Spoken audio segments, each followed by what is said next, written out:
Bismillah, Assalamualaikum warahmatullahi wabarakatuh. Kaifa halukunna? Ya, Alhamdulillah, pada pertemuan minggu lalu kita sudah mengadakan ulangan harian di 3 bab yang pertama. Nah, untuk hari ini kita akan lanjut ke pembahasan pada bab yang selanjutnya, yaitu di bab 4. Nah, teman-teman semuanya, sebelum Ana mulai untuk penjelasan di dalam bab 4 ini, Ana harap Antuna sudah menyiapkan buku buku buku buku buku pelajaran, yaitu buku akidah akhlak dan juga buku tulis serta alat tulis. Kenapa? Karena Antuna haruslah menulis poin-poin penting yang mungkin akan Ana sampaikan. Nah, sebelumnya mungkin Antuna bisa mendapatkan poin penting itu apabila Antuna membaca buku tersebut atau buku akidah akhlak yang ada pada Antuna. Namun mungkin ada sedikit penjelasan yang Ana masukkan, yang mana ini nanti akan Ana ujikan di latihan Google Form setelah Antuna selesai mendengarkan penjelasan dari video ini. Nah, baiknya kita lanjutkan pembahasan kita pada bab 4 di buku Akidah Akhlak, yaitu yang berjudul materi ikhlas. Dengan materi ikhlas. Nah, mungkin sebelumnya teman-teman semuanya sudah sering mendengar apa itu ikhlas. Soalnya kan, kamu ikhlas enggak? Gitu kan. Aku enggak ikhlas. Nah, mungkin Antuna sering dengar seperti itu. Antuna mungkin sering juga menggunakan kata ikhlas ini dalam percakapan Antuna sehari-hari. Di percakapan Antuna sehari-hari, pasti.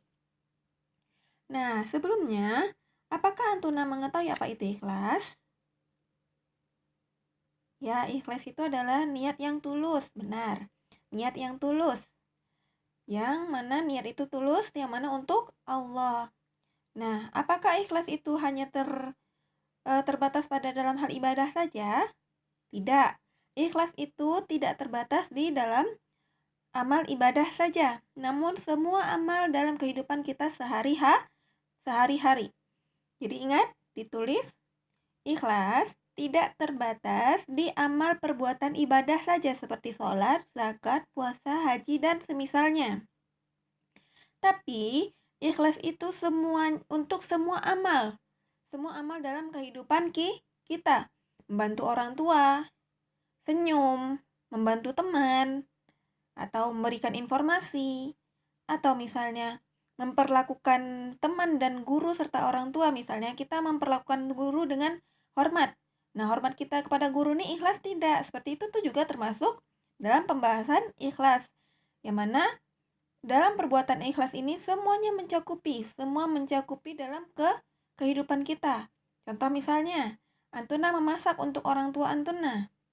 Apakah ini ikhlas lillah, ikhlas untuk mendapatkan pahala dari Allah, atau misalnya berbuat ini supaya dipuji? Nah, itu dia berbeda.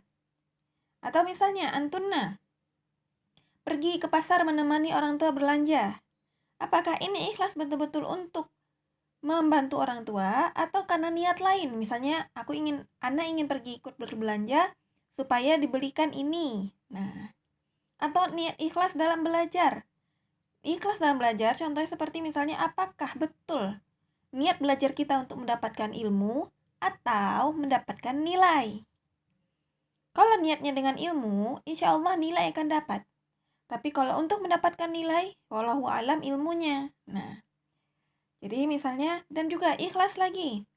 Dengan belajar, ikhlas tuh juga butuh, dalam kegiatan belajar juga butuh keikhlasan. Menulis, dan lainnya. Kenapa?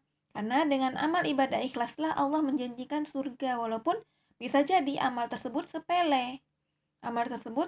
Sepele. Nah, contoh di sini sebagaimana yang dikisahkan oleh Rasulullah SAW. Akan Ana bacakan kisahnya ya, yang ada di buku, insya Allah juga Antuna bisa membacanya. Terus suatu ketika Nabi Muhammad SAW bercerita, ada seorang laki-laki melewati jalan dan mendapati sebatang ranting yang merintang di tengah. Dia lalu berkata dalam hati, demi Allah, akan kusingkirkan ranting ini dari jalan, agar ia tidak mengganggu kaum muslimin yang melintas di sini. Dengan perbuatan itu, laki-laki itu dimasukkan ke surga oleh Allah. Hadis riwayat Muslim. Nah, insya Allah ini hadis sahih. Nah, sebagaimana juga disebutkan oleh Rasulullah SAW, bahwasannya iman itu mempunyai banyak cabang, 60 lebih cabang. Dan salah satunya adalah ketika kita menghilangkan rintangan di jalan untuk memudahkan manusia berjalan. Misalnya ada kerikil nih, misalnya kerikil di jalan, kerikil yang mana itu mengganggu perjalanan. Lalu kita sapu, kita singkirkan hal tersebut untuk niat memudahkan orang-orang supaya berjalan dan tidak ada kecelakaan, dan itu adalah bentuk keikhlasan.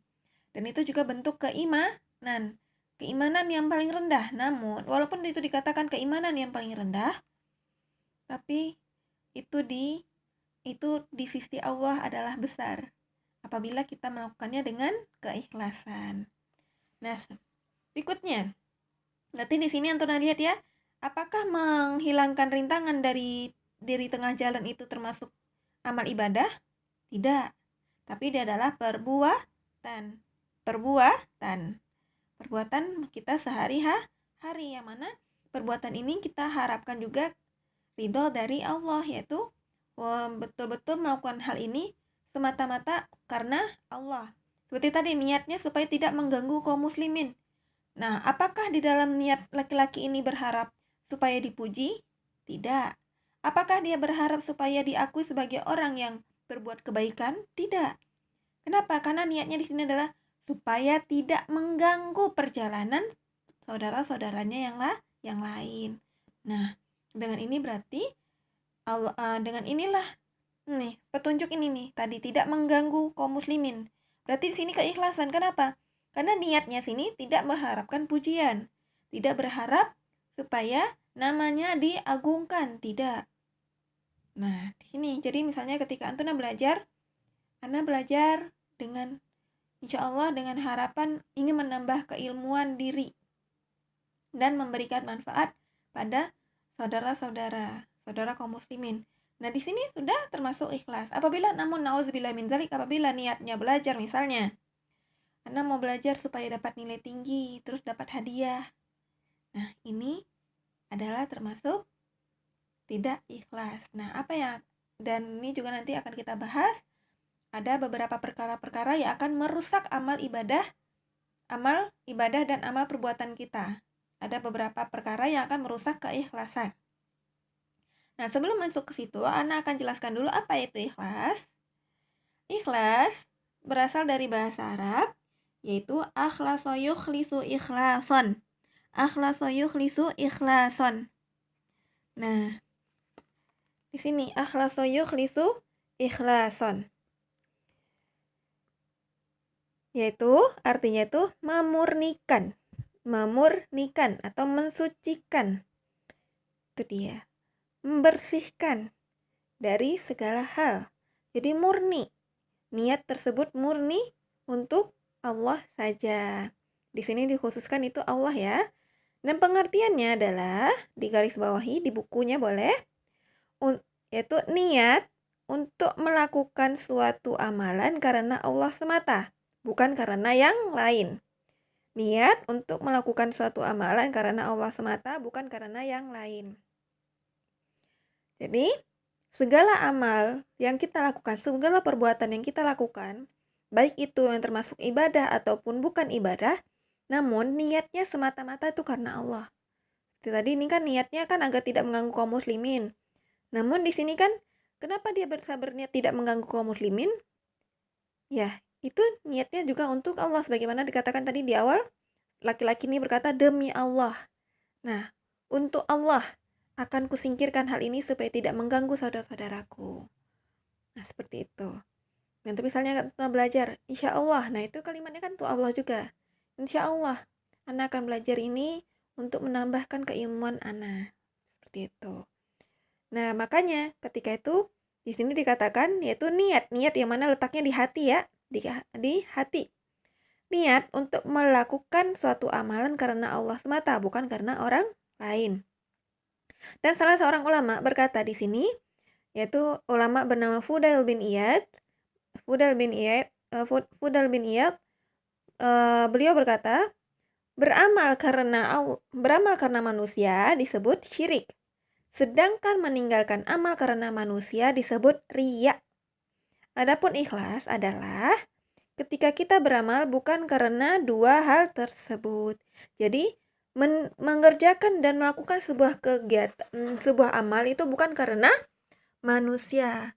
Jadi melakukan sebuah amal dan juga meninggalkannya bukan karena manusia ataupun sebab-sebab yang lainnya. Atau misalnya sholat karena takut dipukul. Nah, ini juga termasuk tidak ikhlas. Atau misalnya baca Al-Quran supaya nanti supaya menghafal Al-Quran supaya nanti nggak dihukum karena belum hafal. Itu juga tidak ikhlas. Maka ikhlas ini sangat susah. Ikhlas ini sangat susah kecuali kita memaksa hati kita untuk melakukannya. Jadi paksalah hati kita untuk melakukan ikhlas ini, perbuatan ikhlas ini. Nah, berikutnya di sini dijelaskan bahwasannya seluruh amal ikhlas ini haruslah ke semuanya, baik ke teman, ke tetangga, kedua orang tua, kepada guru, ataupun kepada semua yang ada di muka bumi ini, pada hewan, kepada tumbuhan, dan itu harus ikhlas. Misalnya ketika menyiram tanaman, Anda akan siram tanaman ini supaya tanamannya misalnya tumbuh dengan benar dan bisa memberikan manfaat. Nah, itu juga ikhlas. Nah, berikutnya ini ada dalil yang disebutkan oleh Allah. Disebutkan oleh Allah bahwasannya hidup dan matinya manusia serta amal manusia itu hanyalah untuk Allah saja, tidak boleh untuk yang lain. Maka nih ada perbuatan nih kan, misalnya nauzubillah min dzalik, mungkin beberapa orang mengatakan hidup dan matiku untuk orang tuaku, tidak. Hidup dan matiku untuk negara, tidak. Itu salah, itu kalimat-kalimat syirik. Kenapa? Karena Allah sudah menegaskan dalam Al-Quran bahwasannya firman Allah dalam surat Al-An'am ayat 162, Qul inna salati wa nusuki wa mahyaya wa mamati lillahi rabbil alamin. Qul inna salati wa nusuki wa mahyaya wa mamati lillahi rabbil alamin. Katakanlah wahai Muhammad, dan ini adalah umum untuk semua umat Nabi Muhammad. Sesungguhnya salatku, ibadahku, hidupku, dan matiku hanyalah untuk Allah Rabb semesta alam, Rabb seluruh alam. Jadi salah ya yang beranggapan bahwasannya praktik ibadah seperti sholat, zakat, sedekah, dan semisalnya itulah yang harus diikhlaskan. Tidak. Namun di sini dikatakan Allah, Qul inna salati, sungguhnya salatku, ibadahku, hidupku, dan matiku. Berarti semua amal kita, semua perbuatan kita selama kita hidup itu haruslah untuk Allah. Bukan hanya terbatas kepada ibadah saja. Lalu di sini Allah juga menyebutkan dalil lainnya, yaitu Inna anzalna ilaikal kitaba bil haqqi fa'budillaha mukhlishan lahuddin. Sungguhnya kami menurunkan kitab Al-Quran kepadamu Muhammad dengan membawa kebenaran, maka sembahlah Allah dengan tulus, ikhlas beragama kepadanya. Jadi, tulus ikhlas beragama kepadanya dengan agama Islam, dengan segala dari semua perbuatan yang kita lakukan, baik amal ibadah maupun amal-amal lainnya, perbuatan-perbuatan baik lainnya itu hanyalah untuk mendapatkan keridhaan Allah Subhanahu wa ta'ala. Nah, sebagaimana Allah mewajibkan para umatnya untuk ikhlas, maka di sini ada satu lagi syarat diterimanya amal ibadah. Ini selain ikhlas adalah mengikuti Rasulullah SAW, atau di sini yang sering antum dengar al-ikhlas wa ittiba'ur rasul.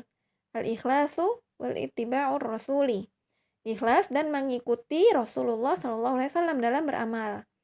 Antuna mungkin ikhlas, mungkin sebagian orang ikhlas melakukan amal ibadah. Contohnya nih yang